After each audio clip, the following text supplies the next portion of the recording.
Ce projet s'appelle la course contre la soif. C'est un projet initié en 2015 avec un premier financement de 30 millions pour 300 foyers à Sandiara, 3000 personnes, que j'avais offert moi-même à la mairie de Sandiara, qui est terminée maintenant.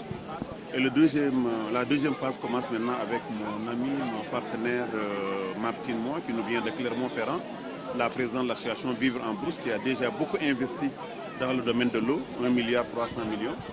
Et l'objectif, c'est de rétablir un droit que je trouve fondamental, c'est le droit à l'eau, un droit humain.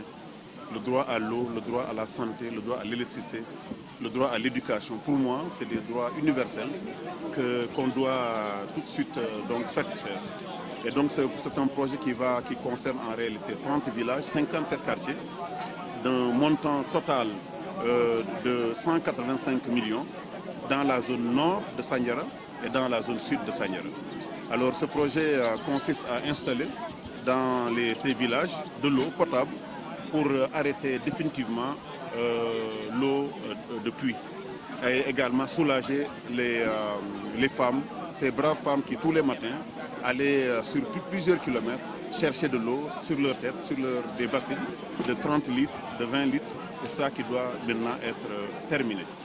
Mais au-delà de l'eau, en réalité, nous souhaitons également que la santé, qui est corollaire de l'eau potable, puisse aussi se développer.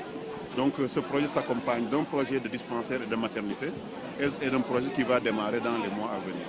L'eau ne va pas être seulement de l'eau pour les humains, ce sera aussi de l'eau pour les animaux. Ce sera de l'eau agricole dans le futur. C'est pour permettre à ce que ce village de Godegen, ces 30 villages du Djegem, puissent une fois pour toutes maintenant prendre le chemin de l'émergence, comme vous le savez. Les piliers les plus importants, je l'ai toujours dit, c'est l'éducation et l'économie. Mais les droits les plus fondamentaux, alors c'est les droits relatifs à l'eau, à l'électricité, etc.